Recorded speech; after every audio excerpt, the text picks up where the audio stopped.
অযোধ্যায় রামলালার প্রাণ প্রতিষ্ঠা উপলক্ষে কাছাড়ের গুচ্ছ কর্মসূচি ভিএইচপির।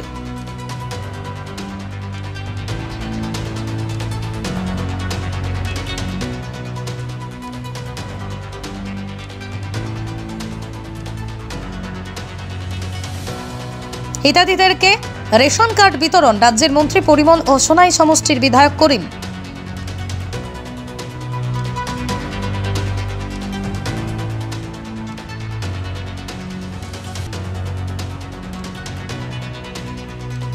মকর সংক্রান্তির পূর্ণ লগ্নে এলাকার বিভিন্ন রথযাত্রার সেই শুভক্ষণের গান কীর্তন আদি।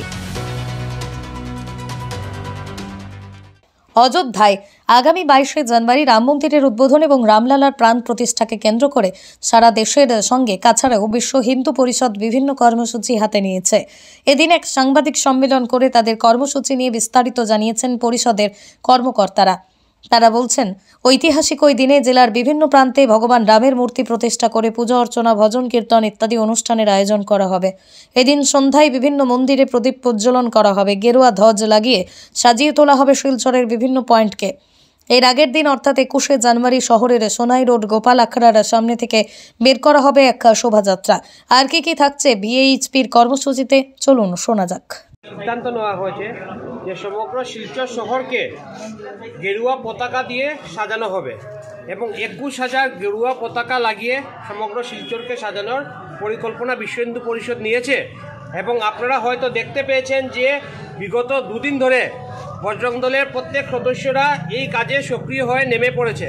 সদরঘাট ব্রিজ অলরেডি পুরো সাজানো হয়ে গেছে। রংপুর থেকে যদি আপনারা দেখেন সুন্দরভাবে পুরো গেরুয়াময় করে দেওয়া হয়েছে। তারাপুর ওভারব্রিজের উপরে সাজানো হয়েছে।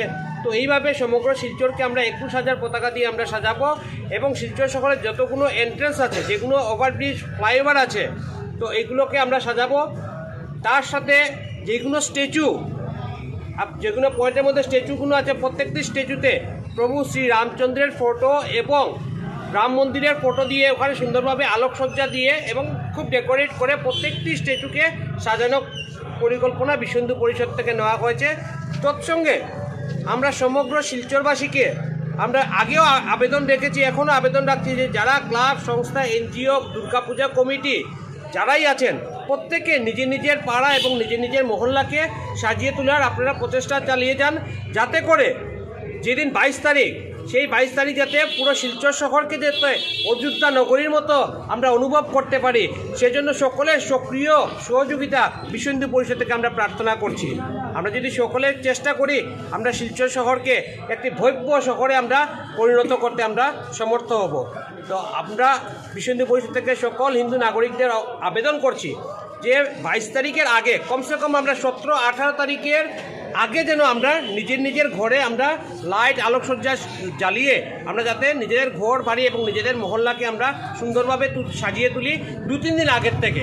এটাই আমরা বিশ্ব হিন্দু পরিষদ থেকে সকলের কাছে আবেদন রাখছি। আনুষ্ঠানিকভাবে নতুন হিতাধিকারীদেরকে রেশন কার্ড বিতরণ করেন রাজ্যের মন্ত্রী পরিমল শুক্লবৈদ্য।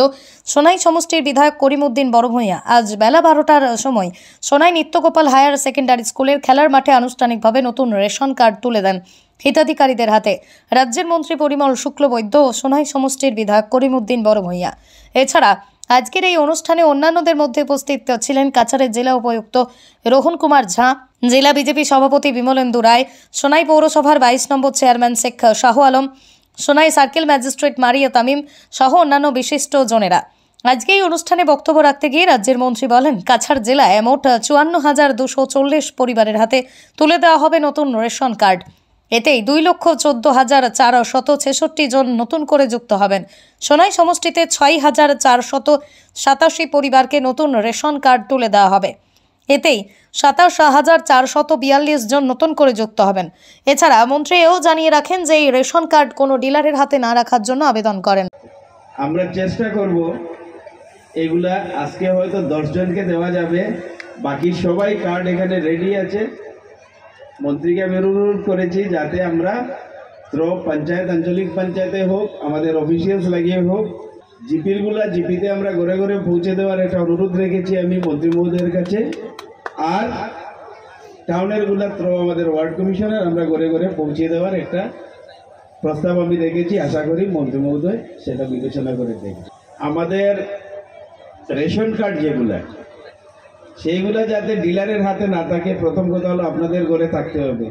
আপনি এটা নিয়ে আপনার গ্যাসের ক্ষেত্রেও সাবসিডি পাবেন, হেলথের ক্ষেত্রেও, ইন্স্যুরেন্সের ক্ষেত্রেও অনেকটা এই রেশন কার্ড দিয়ে আপনাদের অনেক কাজে আসবে। তাই রেশন কার্ড দয়া করে কারো হাতে দেবেন না, নিজের ঘরে রাখবেন। এক, দ্বিতীয়ত এই কার্ডের জন্য বা কোনো কিছুর জন্য আমরা যতটুকু চেষ্টা করেছি যাতে বিনামূল্যে বিনা পয়সায় পায়, তার জন্য আমার আন্তরিক এটা আমি তো একবার মাইক দিয়ে রেকর্ডিং করিয়ে প্রত্যেক গ্রামে গ্রামে অ্যানাউন্সমেন্ট একটা পাঠিয়েছিলাম যে কোনো ধরনের কোনো কাজের জন্য, রেশন কার্ডের জন্য, ইলেকট্রিক লাইনের জন্য, কোনো কাজের জন্য আপনারা কাউকে কোনো টাকা দিবেন না।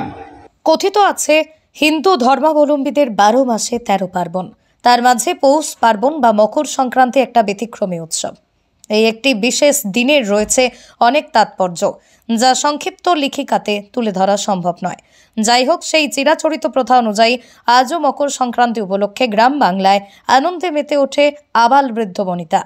বিশেষ করে কচিকাচাদের আর উৎসাহ উদ্দীপনার যেন অন্ত নেই। সেই বিশেষ দিনটিকে ঘিরে প্রতিটা গ্রামে গঞ্জে খড়ের ঘর বানিয়ে এলাকার যুবক যুবতীরা রাত ভোর আনন্দ উল্লাসের পর প্রাতঃকালে গঙ্গা স্নান করে গুরুজনদের আশীর্বাদ মাথায় নিয়ে দিনভর গান কীর্তনের মধ্যে দিয়ে মকর সংক্রান্তির পুণ্য দিনটিকে উপভোগ করে থাকেন। যাই হোক, সব মিলিয়ে সনবিলের নবীন গ্রাম তার পার্শ্ববর্তী এলাকা অর্থাৎ পশ্চিম বড়ুয়ালায় ঐতিহ্যবাহী শ্রী শ্রী মহাপ্রভু আখড়ার রথযাত্রা নিয়ে বিশেষ প্রতিবেদন। আসুন দেখে নেওয়া যাক মকর সংক্রান্তি পূর্ণ লগ্নে এলাকার বিভিন্ন রথযাত্রার সেই শুভক্ষণের গান কীর্তন আদি আনন্দ উল্লাসের মুহূর্তগুলি।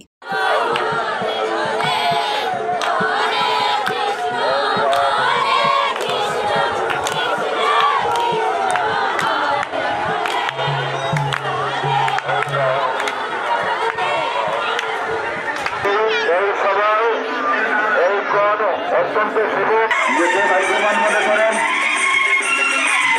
এই আগামী বছর এই সংক্রান্তি উপলক্ষে